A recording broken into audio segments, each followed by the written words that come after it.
আউযু বিল্লাহি মিনাশ শাইতানির রাজীম। বিসমিল্লাহির রাহমানির রহিম। বিতাড়িত মুর্দা শয়তানের কাছ থেকে আল্লাহ পাকের কাছে আশ্রয় প্রার্থনা চাচ্ছি। পরম করুণাময় দয়ালু আল্লাহ তাআলার নামে শুরু করছি। ইন্না আ'তাইনাকাল কাউসার ফাসাল্লি লিরাব্বিকা ওয়ানহার ইন্না শানিআকা হুয়াল আবতার। আল্লাহু আকবার। যে কোনো আয়াত বা সূরার তাফসীর করতে হলে কোন প্রেক্ষাপটে কোন সময় আল্লাহ তাআলা নাজিল করেছেন সেই নাজিলের প্রেক্ষাপট জানার দরকার আছে না? না কষ্ট হচ্ছে? আরবিতে বলা হয় শানে নজুল। যদি শানে নজুল আলোচনা করা হয় তাহলে তাফসীর বুঝতে সহজ হয়। তাহলে সূরা কাউসার বিশ্বনবীর উপরে আল্লাহ তাআলা কোন প্রেক্ষাপটে কোন সময় নাজিল করেছেন সেই নাজিলের সময়কালটা একটু জানার দরকার আছে না? নাই? আমি কি বলবো? শুনবেন তো ইনশাআল্লাহ? একটা তাকবীর দেন, লিল্লাহি তাকবীর। সম্মানিত ভাইয়েরা আমার, বিশ্বনবীর প্রিয় সাহাবী হযরতে আনাস রাদিয়াল্লাহু তাআলা বলেন, নবীজি কাবার হাতিমে হেলাল দিয়ে বসা। আমি তাকায় দেখি নবীজির মনটা ভীষণ খারাপ, মুখটা মলিন, চোখের কোনা দিয়া অশ্রু ঝরতেছে। হযরতে আনাস ডেকে বলেন, কিছুটা সময় অতিবাহিত হয়ে যাওয়ার পরে আমি তাকায় দেখি আমার নবীজি মুস্কি মুস্কি হাসতেছেন। বলুন সুবহানাল্লাহ। হযরতে আনাস ডেকে বলেন, নবী গো, এই মাত্র দেখলাম মনটা খারাপ, মুখটা মলিন, চোখের কোনা দিয়ে অশ্রু ঝরতেছে, আবার কেনই বা মুস্কি মুস্কি হাসেন? আমার নবী কেন কাঁদেন, কেন হাসেন? এর পেছনে রহস্য আছে না নাই? নবীজির কান্না করার কারণ হলো নবীজির কলিজার টুকরা ছেলে সন্তানগুলো জন্ম নেয় আর একে একে ছেলে সন্তানগুলো মারা যায়। আবুল কাসেম মারা যায়, ইব্রাহিম মারা যায়, আবু তাকের মারা যায়। বাবা হিসাবে নবীর মনেও কষ্ট লাগে কিনা? একে তো সন্তান হারানোর ব্যথা, অন্যদিকে নবীজির কাছের চাচা নাম হলো আবু লাহাব ডেকে বলে, ভাতিজা তোমার বংশে বাতি জ্বালানো কেউ থাকলো না, তুমি একটা লেজ কাটা, তুমি একটা নির্বংশ, তুমি একটা হাত করে জোরে কন্যা উযুবিল্লাহ। যদিও রাসূলের 4টা কন্যা সন্তান জীবিত ছিল, কিন্তু ছেলেগুলো জন্ম নেয় আর এক এক ছেলে সন্তানগুলো মারা যায়। আর নবীজির কাছের চাচা হয়ে সমালোচনা করে। আপনারাই বলুন বাজান, আল্লাহ না করুক, আপনার আমার সন্তান যদি মারা যায়, কাছের আত্মীয় স্বজনদের উচিত বিপদের দিনে সান্ত্বনা দেওয়া। বাবা তুমি সবর করো, ধৈর্য ধারণ করো, জীবন মৃত্যুর মালিক আল্লাহ। আল্লাহ সন্তান দিয়েছে, আল্লাহ নিয়েছে, মন খারাপ করো না। আল্লাহ যদি চায় বছর না ঘুরতে আবারও তোমাদের ঘর আলোকিত করে সন্তান দিতে পারেন, তিনি কে? কাছের মানুষদের উচিত বিপদের দিনে সান্ত্বনা দেওয়া, সবরের ওয়াজ করা। কিন্তু নবীজির চাচা আবু লাহাব এতটাই খারাপ, দেখে বলে, ভাতিজা তোমার বংশে বাতি জ্বালানো কেউ থাকলো না, তুমি একটা লেজ কাটা, তুমি একটা নির্বংশ। শুধু আবু জেহেল খারাপ, আবু লাহাব খারাপ না, আবু লাহাবের বউ খারাপ। এরা স্বামী স্ত্রী দুইটাই খারাপ। আবু জেহেলের চাইতেও আবু লাহাব বেশি খারাপ, কারণ আবু জেহেলের নামে আল্লাহ তাআলা কোনো সূরা নাজিল করেনি, কিন্তু আবু লাহাবের নামে নাজিল করছে। কথা বলেন ঠিক কি না? সম্মানিত ভাইয়েরা আমার, দিল দিয়া কথাগুলো বোঝার চেষ্টা করবেন। আল্লাহ তাআলা কেন বিশ্বনবীর সন্তানগুলোকে উঠিয়ে নিলেন?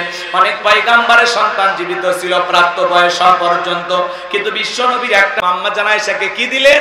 সালাম দিলেন। সালাম আছে যেখানে শান্তি আছে। কথা কন নাকি আপনারা?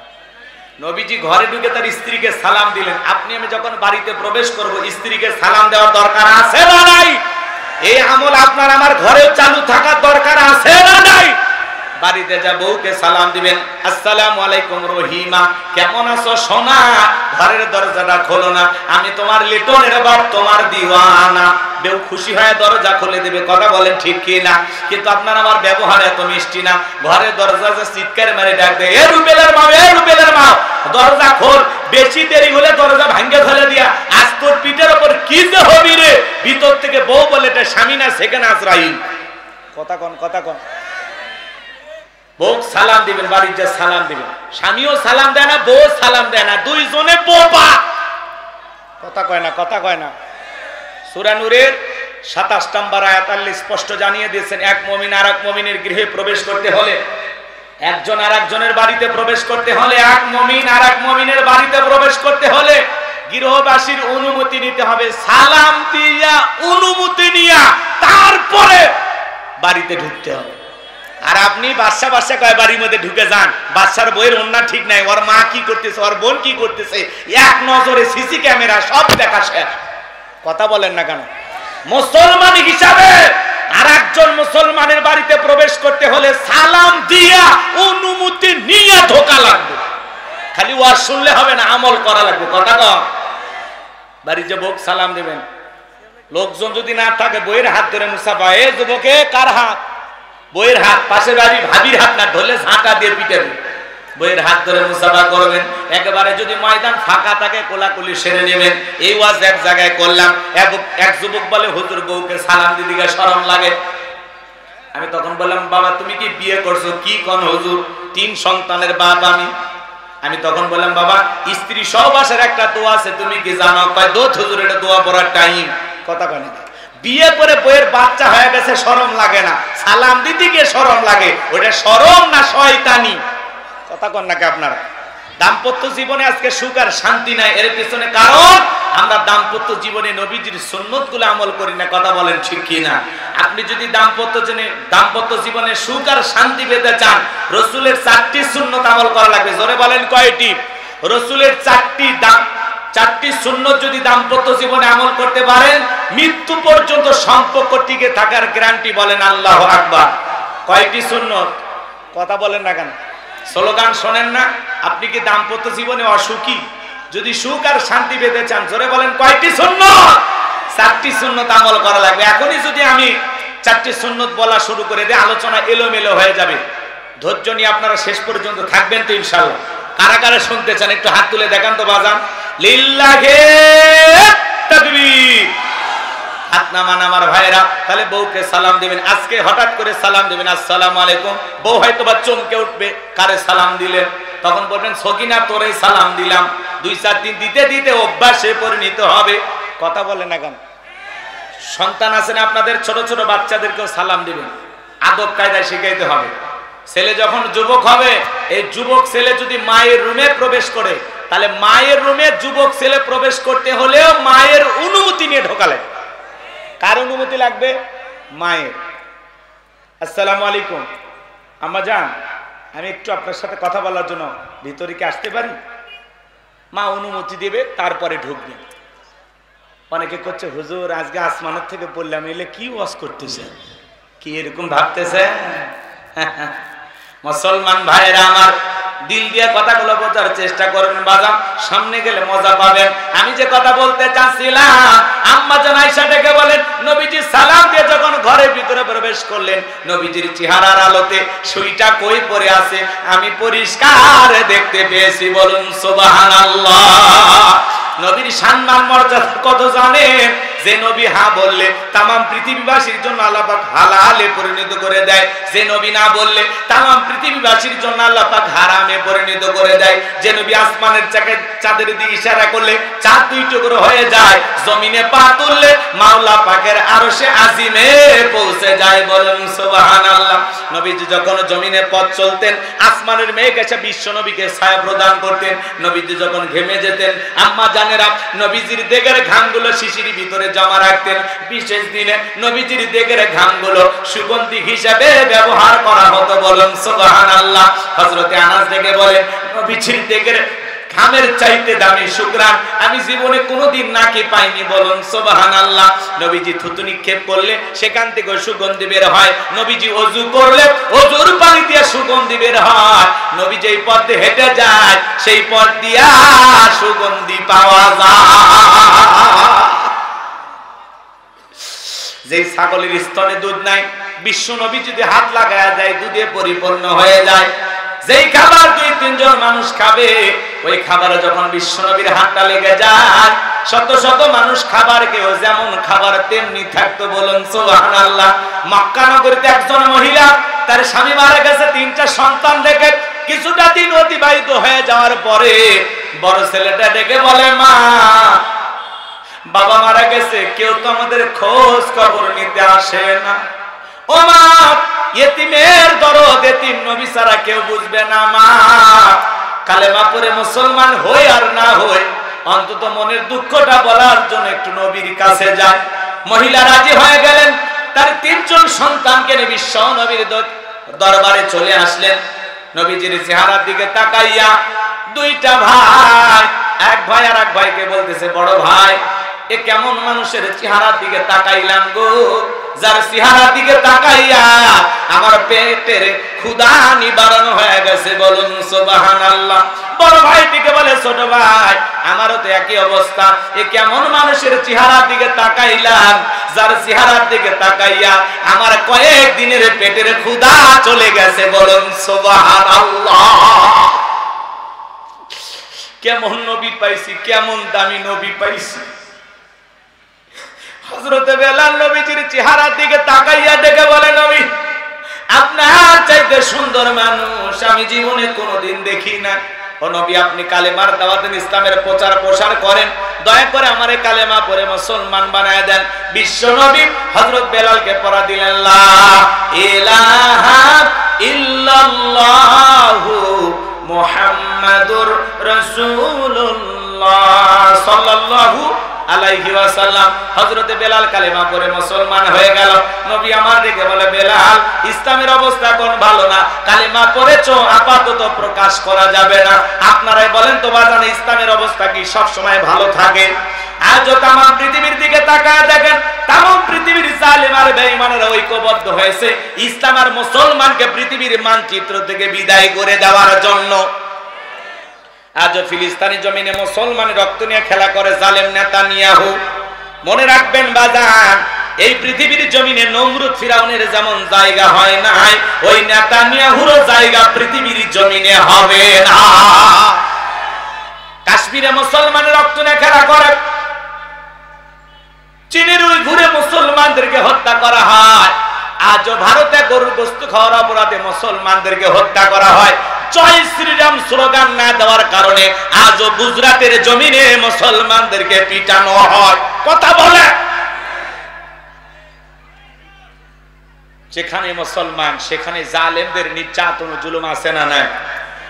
তাম পৃথিবীর জালেমেরা, সাদা চামড়ার দলেরা, পশ্চিমা বিশ্বের জালেম নেতারা ঐক্যবদ্ধ হয়েছে ইসলাম আর মুসলমানকে মুছে ফেলে দেওয়ার জন্য। কিন্তু ওরা তো জানে না কিয়ামত পর্যন্ত ইসলাম আর মুসলমানকে মুছে ফেলে দেওয়ার ক্ষমতা পৃথিবীর কোন জালেমের নাই। কথা বলে ঠিক না? কারণ ইসলামের সুইচ আছে কার হাতে? আমার আল্লাহ রাব্বুল আলামিন বলেন, ইউরিদুনা লিতুফিউ নূরাল্লাহি বিআফওয়াহিহিম ওয়াল্লাহু মুতিম্মু নূরিহি ওয়ালাউ কারিহাল কাফিরুন।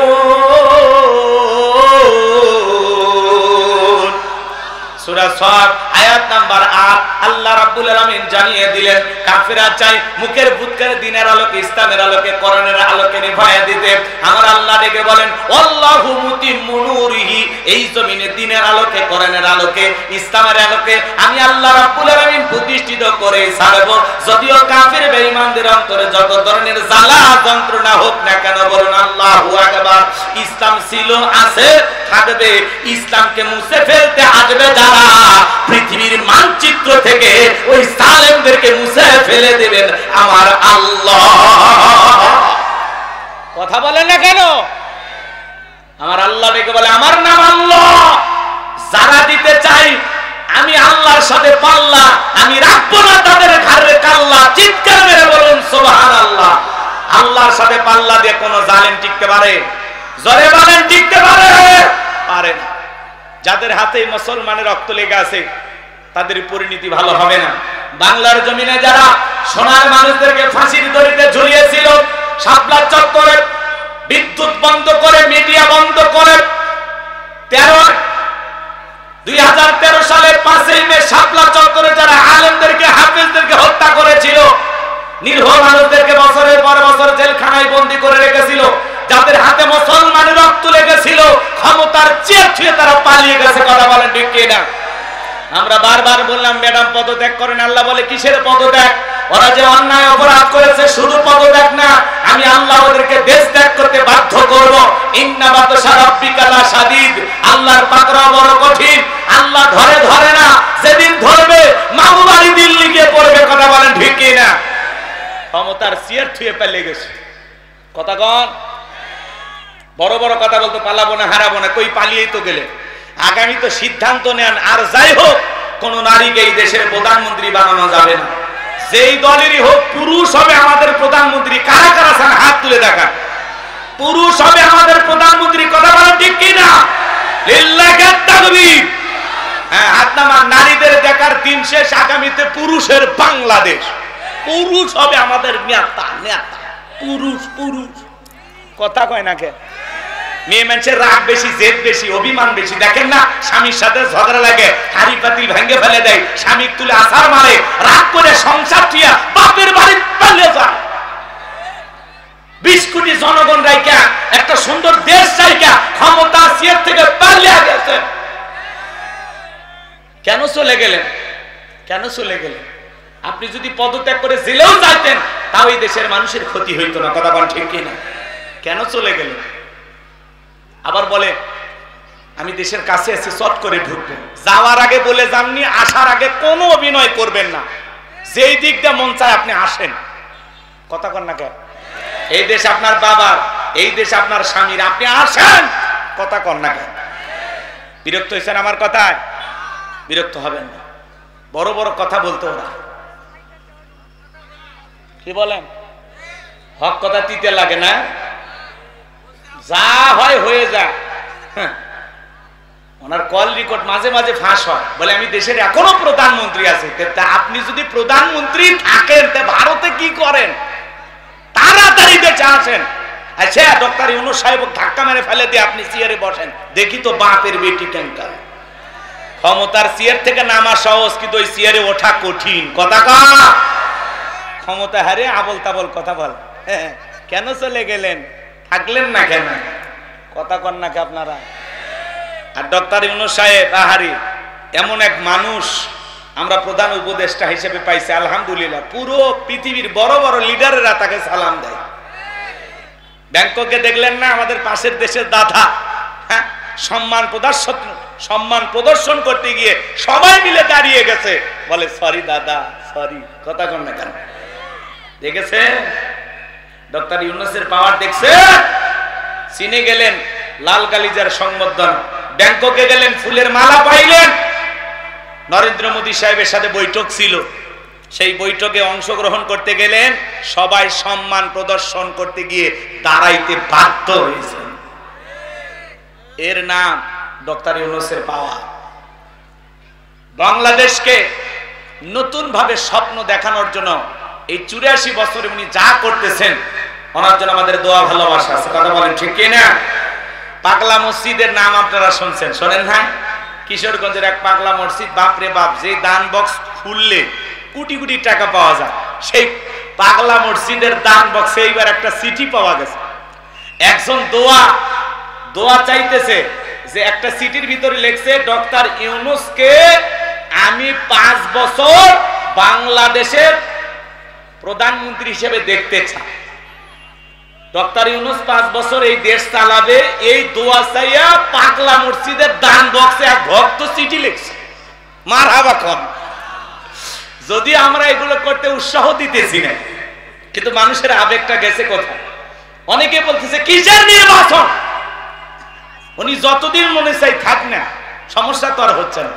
কথা কন নাকি আপনারা? তাহলে ডক্টর ইউনূস 5 বছর ক্ষমতায় যাক, এইটা চেয়ে জনগণের আবেগ পাগলা মসজিদের দান বক্সে ঢুকে গেছে চিঠি। কথা কয় নাকি? যে আমি পাগলা মসজিদে দান করলাম আর দোয়া চাইলাম যাতে ডক্টর ইউনূস আরো 5 বছর ক্ষমতায় থাকে।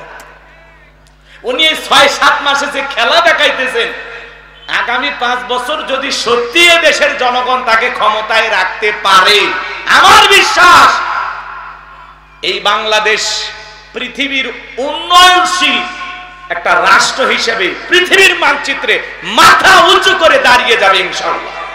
ইনশাআল্লাহ বলেন, ইনশাআল্লাহ। আর ওনার সাথে একজন মেধাবী তরুণ যোগ দিয়েছেন, আশিক চৌধুরী, নাম শোনেননি?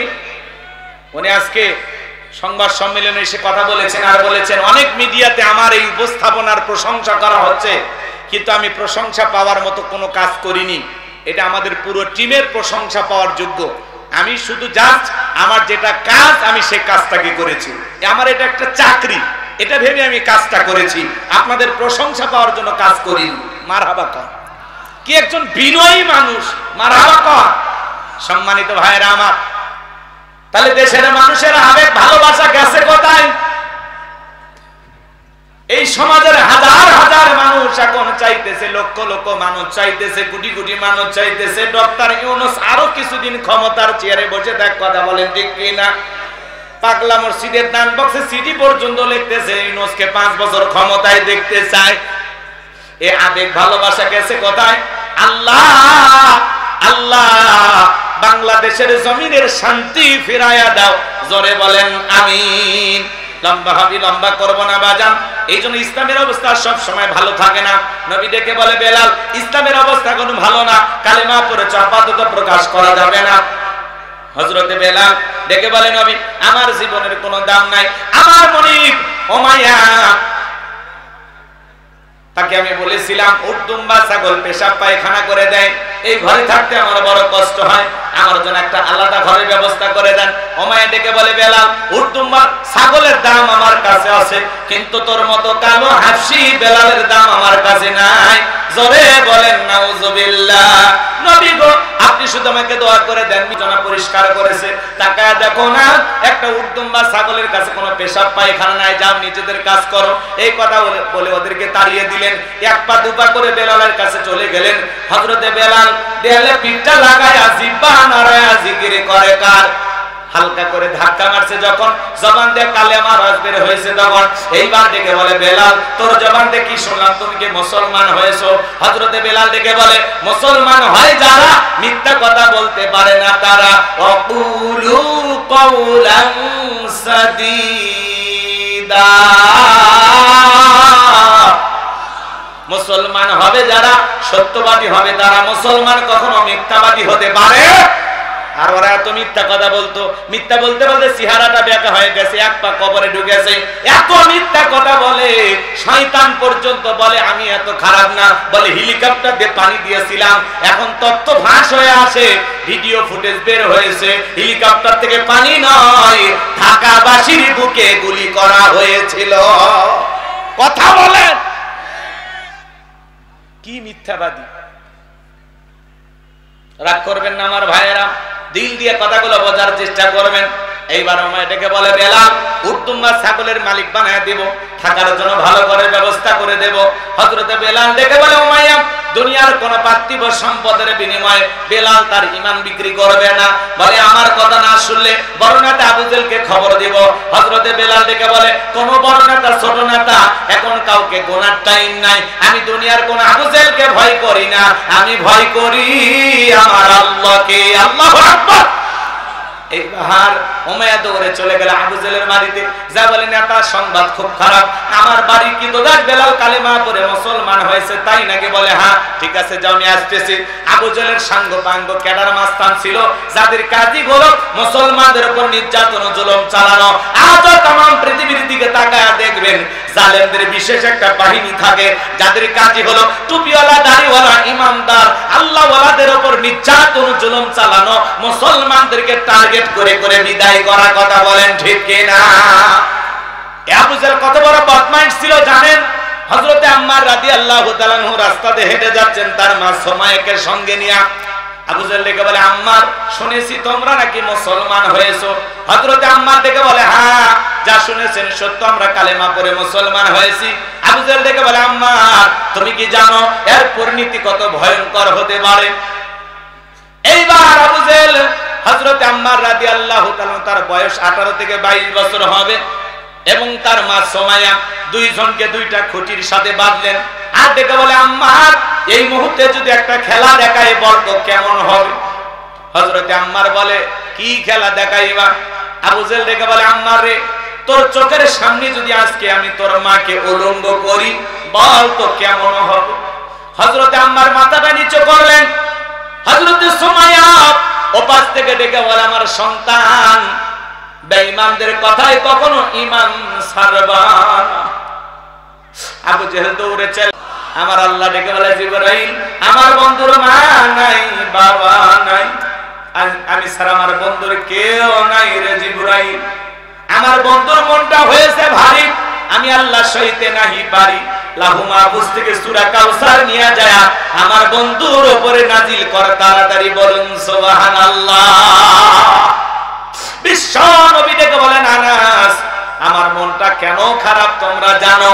কে তো আমার মুস্কি হাসি দেওয়ার কারণ হলো এই মাত্র আসমান থেকে জিবরাইল এসে আমার উপরে সূরা কাউসার নাজিল করলো। বিশ্ব নবী তখন মুস্কি মুস্কি হাসলেন আর সাহাবায়ে কিরামদের সামনে সূরা কাউসার তিলাওয়াত করে শুনিয়ে দিলেন। জবান ছেড়ে সবাই পড়ুন, ইন্না আ'তাইনাকাল কাউসার ফাসাল্লি লিরাব্বিকা ওয়ানহার ইন্না শানিয়াকা হুয়াল আবতার। আল্লাহু আকবার। আমার আল্লাহ রাব্বুল আলামিন ডেকে বলেন, ইন্না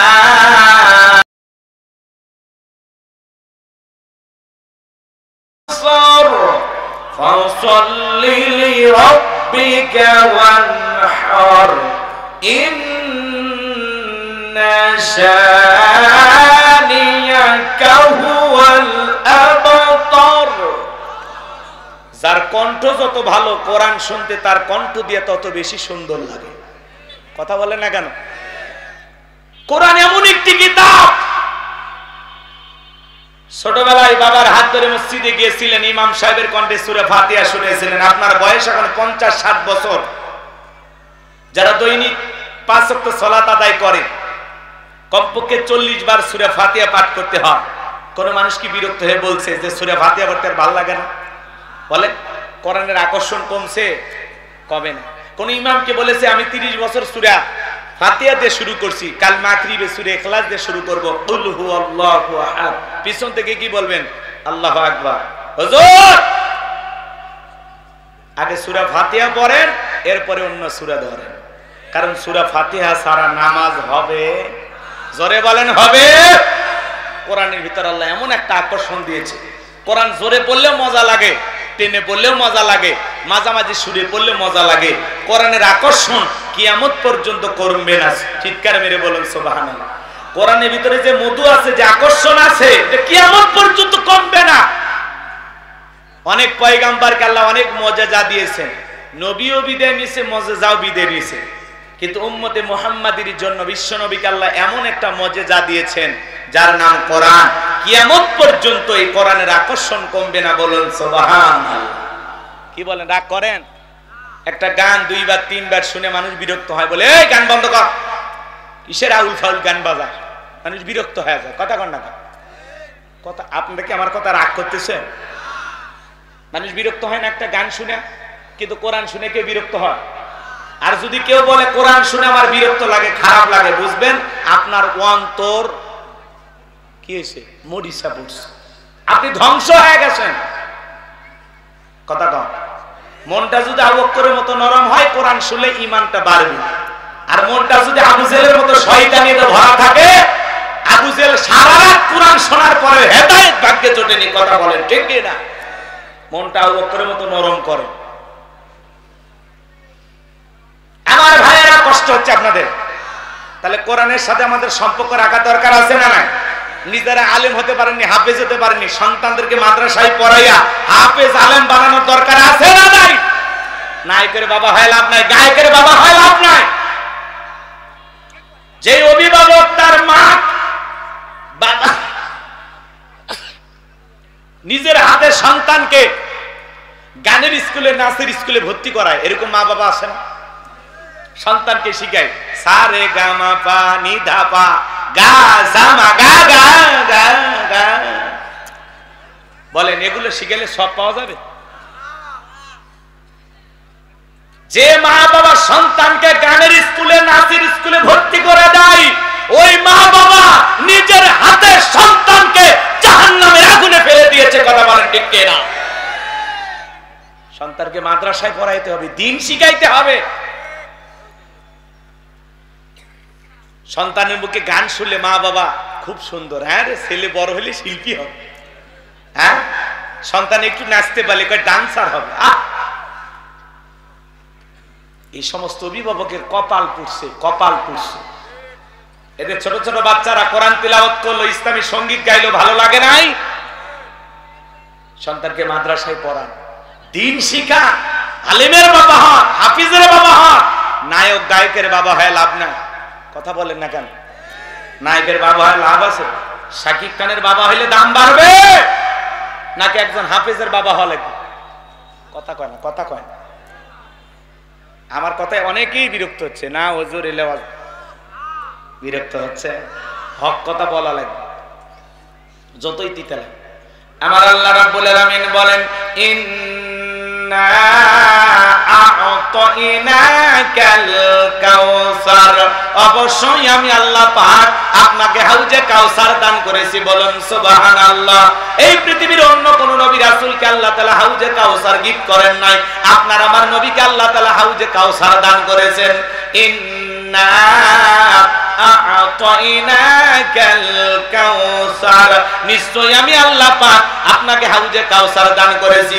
এই হাউজে কাউসারের পানি দুধের মতো সাদা, মধুর চাইতে মিষ্টি, পানির মতো ক্লিয়ার। ওই কঠিন কিয়ামতের ময়দানে যেদিন বিচার দিবস কায়েম হয়ে যাবে, বিচার দিবসের একদিন হবে 50,000 বছরের সমান।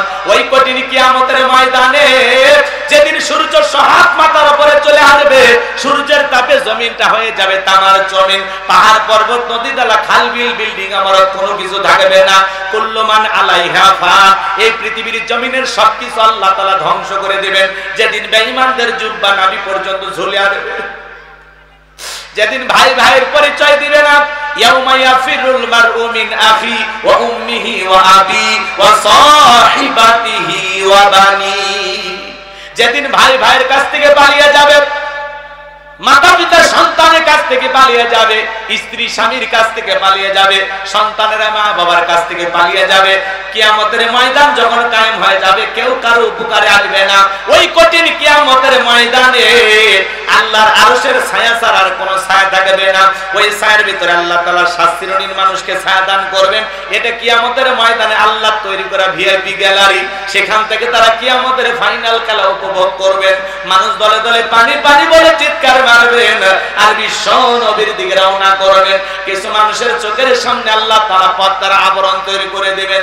নবী তখন ডেকে বলবেন, আল্লাহ সংখ্যায় আমি আমার অনেক উম্মতকে দেখতে পাইলাম, কেন জানি সংখ্যাটা কমে গেল, বুঝতে পারলাম না। আমার আল্লাহ ডেকে বলে, বন্ধু আপনি পাইকারি দরে সবাইকে হাউজে কাউসারের পানি পান করাইতে পারবেন না। দুনিয়ার জীবনে দুইটি অপরাধ করেছিল যারা, আজকে আপনার হাতে হাউজে কাউসারের পানি পাবে না তারা। জোরে বলেন কয়টি অপরাধ? ও যশোরবাসী হাত তুলে বলেন তো কয়টি অপরাধ? এই দুইটি অপরাধ আপনার আমার ভিতরেও থাকতে পারে কিনা জানার দরকার আছে না নাই? দুইটি অপরাধ কি কি একটু শুনে যান বাজান, মারাত্মক দুইটা অপরাধ। আল্লাহ ডেকে বলে, নবী দুইটি অপরাধ করেছে যারা আপনার হাতে হাউজে কাউসারের পানি পাবে না তারা। বিশ্ব নবী হাউজে কাউসারের পিয়ালে দাঁড়িয়ে আছেন, হযরত আবু বকর সিদ্দিক রাদিয়াল্লাহু তাআলা পিয়ালেগুলো ভরায় দিবেন। শুনেন শুনেন, মাঝখানে দাঁড়িয়ে থাকবেন হযরত ওমর। হযরত ওমর বিশ্ব নবীর হাতে দিবেন, আর নবীজি তার আদরের উম্মতদেরকে খুঁজে খুঁজে কিয়ামতের ময়দানে হাউজে কাউসারের পানি পান করায় দিবেন। বলুন সুবহানাল্লাহ। নবীজির হাতে এক পেয়ালা হাউজে কাউসারের পানি যদি পান করতে পারেন, জান্নাতে ঢোকা পর্যন্ত আপনার তৃষ্ণা মিটে যাবে। বলুন সুবহানাল্লাহ। নবীজির হাতে কিয়ামতের ময়দানে কারা কারা হাউজে কাউসারের পানি পান করতে চান, দুইটা হাত তুলে আল্লাহকে দেখান। আল্লাহ এই যশোর জেলার জিগরগাছার থানার শ্রীপুর বাজারে হাজার হাজার নারী পুরুষ নবীজির হাতে হাউজে কাউসারের পানি পান করতে চায়।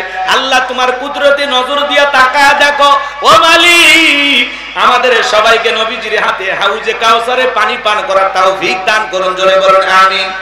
আল্লাহ সেই সৌভাগ্য বান্দাদের তালিকা আমাদের নামগুলো লিখে নেন। জোরে বলেন আমিন। বাংলাদেশের সমস্ত চোরেরা তওবা করে আল্লাহর ওলি হয়ে যেত। কথা বলেন ঠিক কিনা? কিন্তু কে শোনে কার কথা? আজও গেল না মনের ব্যথা। এখন উচিত কথা যদি কই, পিঠের উপর দিয়া যাবি মই, এ আনন্দে কিছু লোক কিনা খাবে বগুড়ার স্পেশাল দই।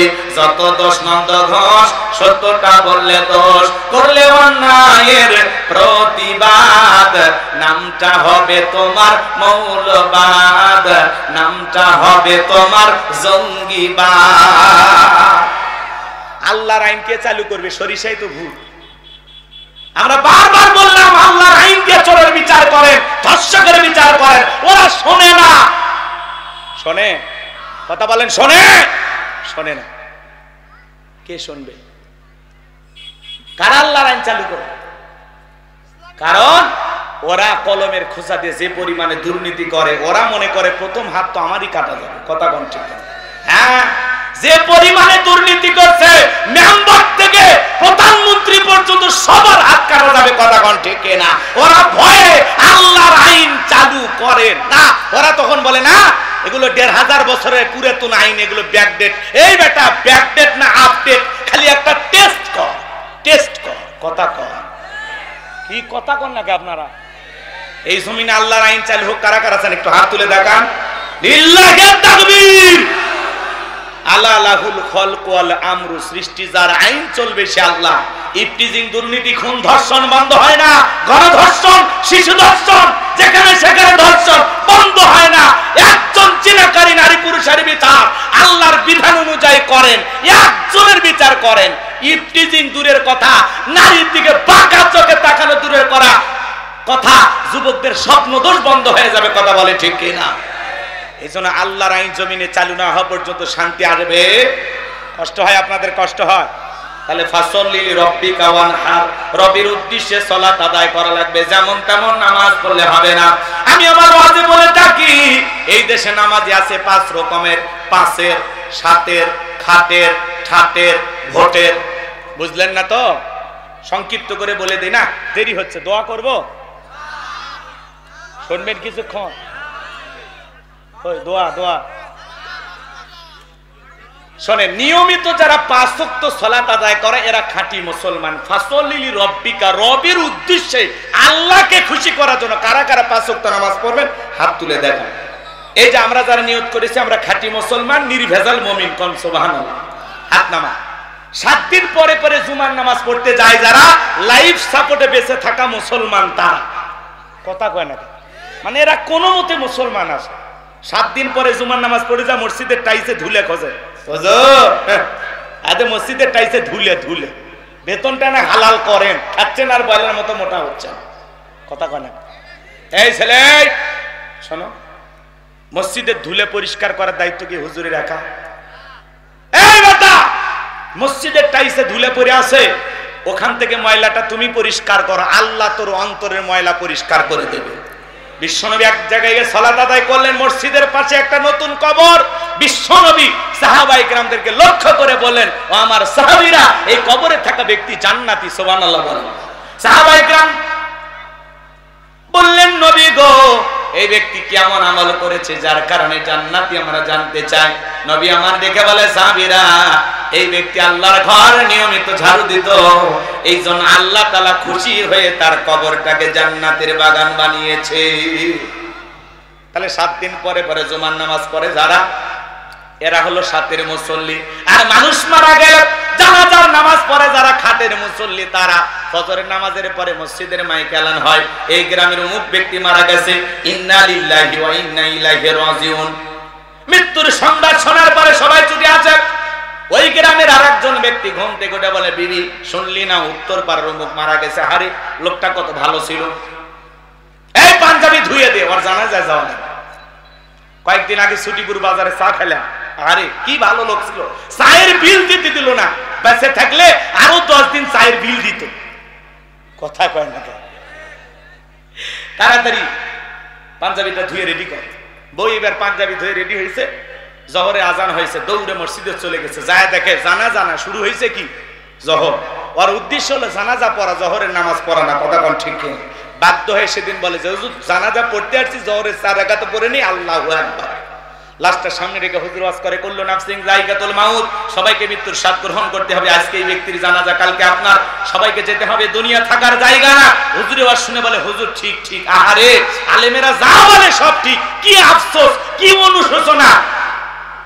মানুষটাকে দাফন কাফন করতে গিয়ে ভিতরে এমন একটা আতঙ্ক, ভয় পয়দা হয়, মনে হয় আজকের পর থেকে জীবনে আর মসজিদ ছাড়বে না। বাড়ির যা টুপি খুলে একটা সিগারেটও টেনশনে টান মারছে, আর সব সিগারেটের ধুমের সাথে উড়ে গেছে। কথা কম না আপনারা, কথা ঠিক না বেটি? দুই ঈদের নামাজ পড়ে যারা ঠাতের মুসল্লি, তারা যশোর শহর থেকে একটা ভিআইপি শেরওয়ানি পাঞ্জাবি কিনে সকালবেলা ওই পাঞ্জাবি পরে বউ বলতেছে, সকিনা দেখো তো আমার কেমন লাগতেছে। কয় তুমি আমার গরিবের শাকিব খান। কথা কয় না, কয় তোমার সেই ভাল লাগতেছে, পাঞ্জাবি পরে সেই ভাল লাগতেছে। বগুড়ে একটা পাঞ্জাবির নাম দিয়েছিল ভাঙসু, মানে যেই ছেলেরা বিয়ে করছে, জ্বালা যন্ত্রণা আছে, প্রেম করছে, ছেঁকা খাচ্ছে, এদের জন্য একটা নতুন পাঞ্জাবি বগুড়ে বাইর হয়েছিল, এর নাম হলো ভাঙসুর। পাঞ্জাবি নাম কি? শোনেন শোনেন, ওই পাঞ্জাবি পরে যাচ্ছে, যা ঈদের নামাজ পড়ে বলতেছে, হুজুর আপনারা বলেন ঈদের দিন একটু কোলাকুলি করা লাগে, আপনি আসেন।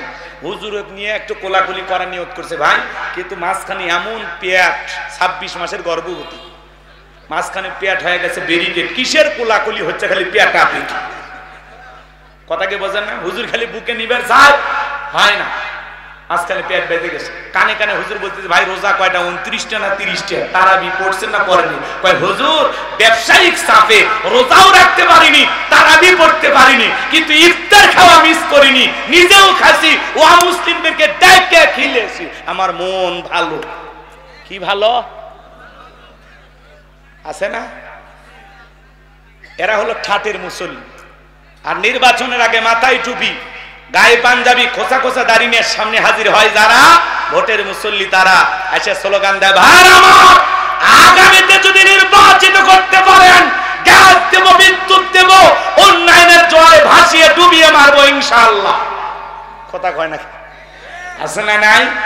আর আমরা তাদের পিছনে স্লোগান দেই, বল্টু ভাইয়ের চরিত্র ফুলের মতো পবিত্র, নামাজ পড়ে এক ওয়াক্ত, গাঁজা খাই 5 ওয়াক্ত, ঘুমচুরিতে পাকাপোক্ত, শয়তানের 1 নাম্বার ভক্ত, হুজুরদের জন্য খুবই শক্ত, চুষে খাই গরিবের রক্ত।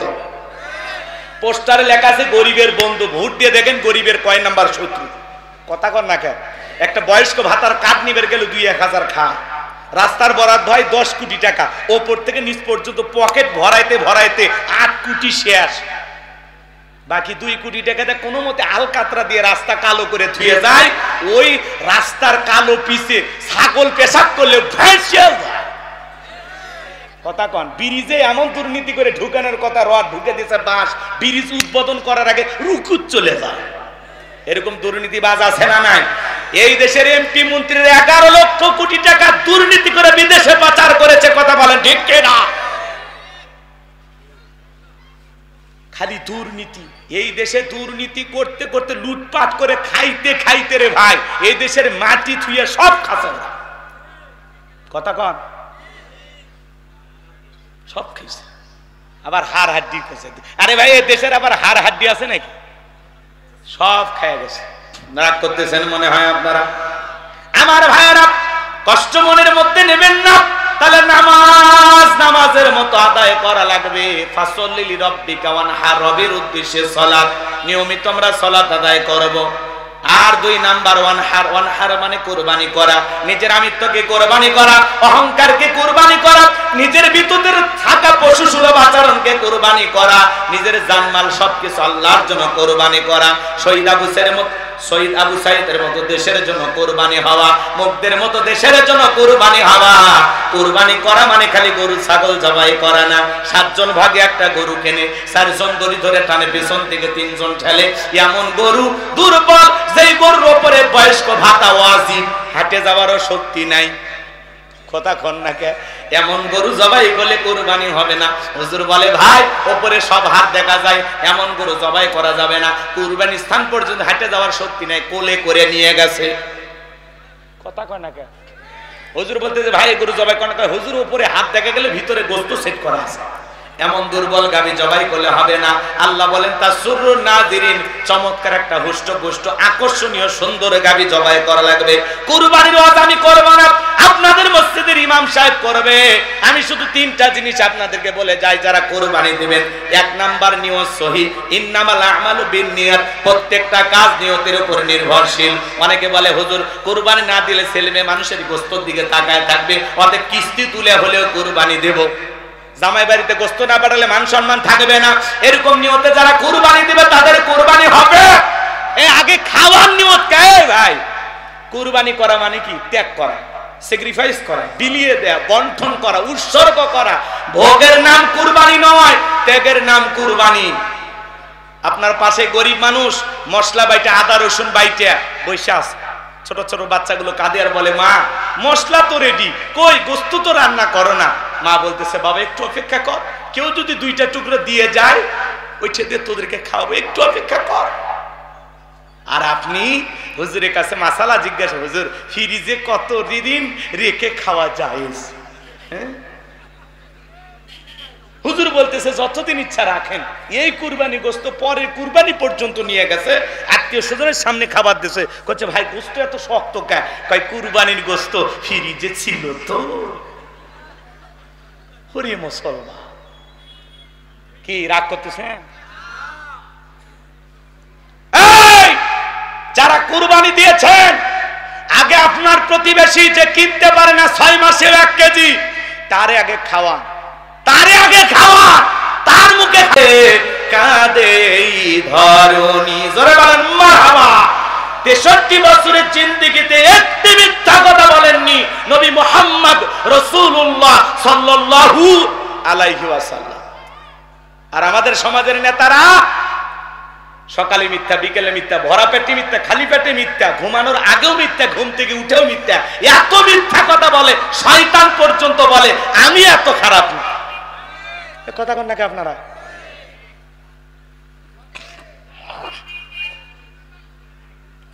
নবী হলেন আমাদের আদর্শ। এ যুবক, লাকাদ কানা লাকুম ফি রাসূলিল্লাহি উসওয়াতুন হাসানাহ। আল্লাহ বলেন তোমাদের জন্য উত্তম আদর্শ আছে রাসূলের জিন্দেগির ভিতরে। রাসূল হলেন আমাদের মডেল। কোন নায়ক গায়ক তোমার আমার মডেল হতে পারে না। মেসিকে মহব্বত করে 10 নাম্বার জার্সি পরো, মেসির মতো চুল কাটো। মেসি খ্রিস্টান, ওকে অনুসরণ করলে ও জাহান্নামে যাবে, তোকেও জাহান্নামে নিয়ে যাবে। এজন্য নবী মুহাম্মদকে অনুসরণ করতে হবে, নবীর আদর্শ মানতে হবে। নবী মুহাম্মদের মতো এই পৃথিবীর জমিনে নবীর আকৃতি দিয়ে চেহারাটা সাজাইতে হবে। নবীকে মহব্বত করে দাড়ি রাখতে হবে, টুপি পরতে হবে, গায়ে লম্বা পাঞ্জাবি পরতে হবে। নবী মুহাম্মদকে ভালোবেসে নবীর মতো চুলের কাটিং করতে হবে।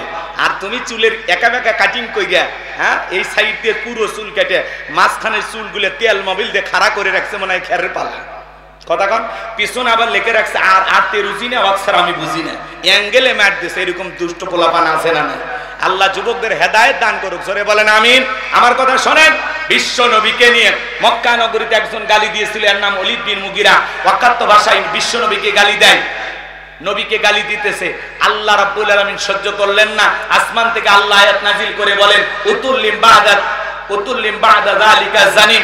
নবী গো, এই ওলীদ বিন মুগিরা হলো পিতৃ পরিচয়হীন জারর সন্তান, এর জন্মের ঠিক নাই। ওলীদ বিন মুগিরা ডেকে বলে নবী এত বড় কথা, আমার জন্মের ঠিক নাই, আপনি থাকেন, আমি বাড়িতে যাই। ছেলেটা বৈধ অবৈধ জানে কে ফ্যাক্টরির মালিক, তার মানে তার মা। কথা কোন ঠিক না?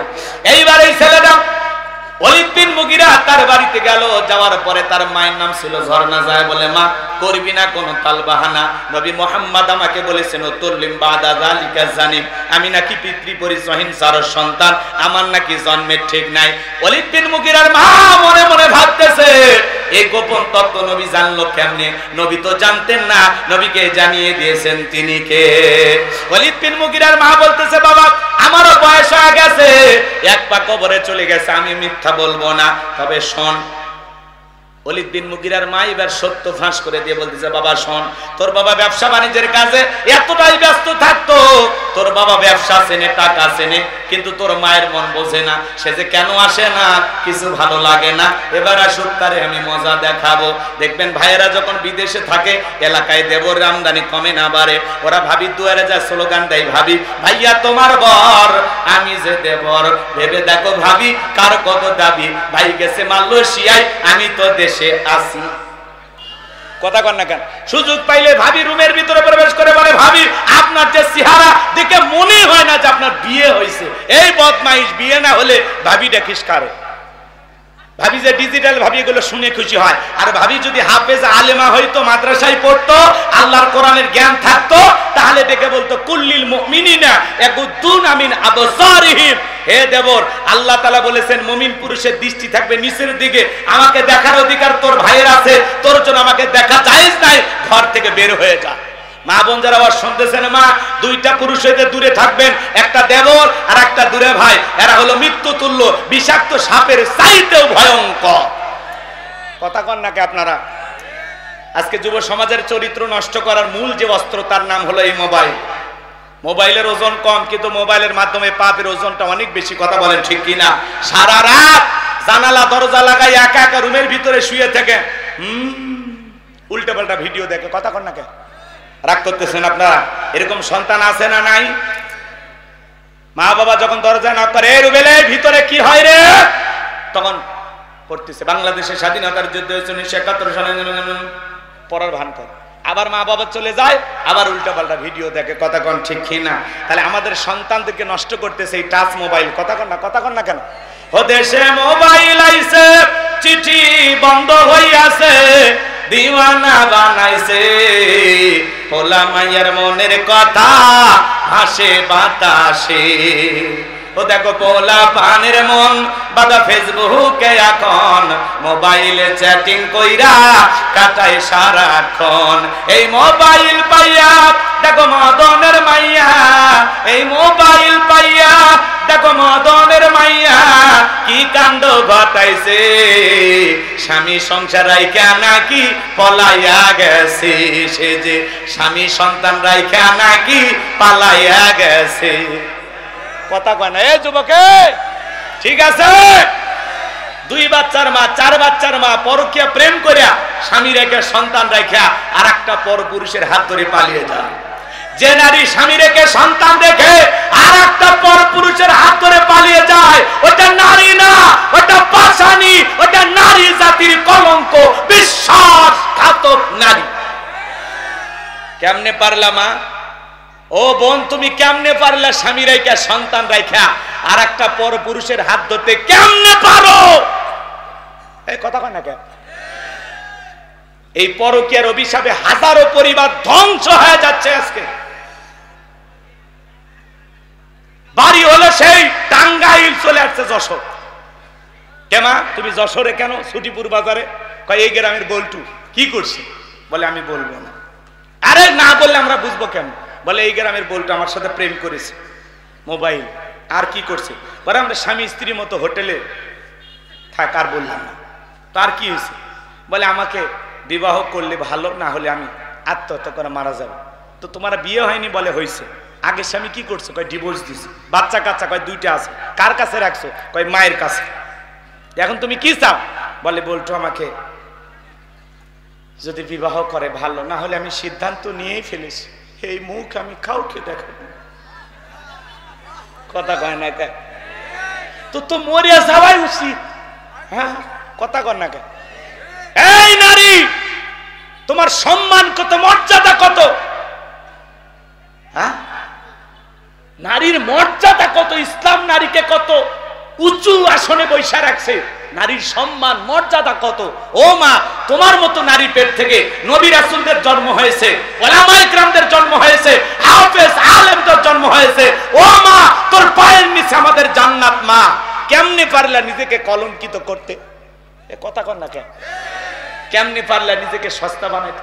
আজকে বিবাহের দাবিতে ছেলের বাড়িতে আসছে, অনশন ধর্মঘাত করতেছে। কেন? বলে আমার সাথে ভালোবাসা করেছে। তো কি হয়েছে? বলে আমি বলবো না। আরে না বললে বুঝবো কেমনে? কি হয়েছে বলো? আমার ভালোবাসা বৃদ্ধি পায়, আমার পেটে এখন 3 মাস। এরকম পরিবার আছে না নাই? আজকে সমাজে এগুলো চলতেছে। যুবক, তোমাদের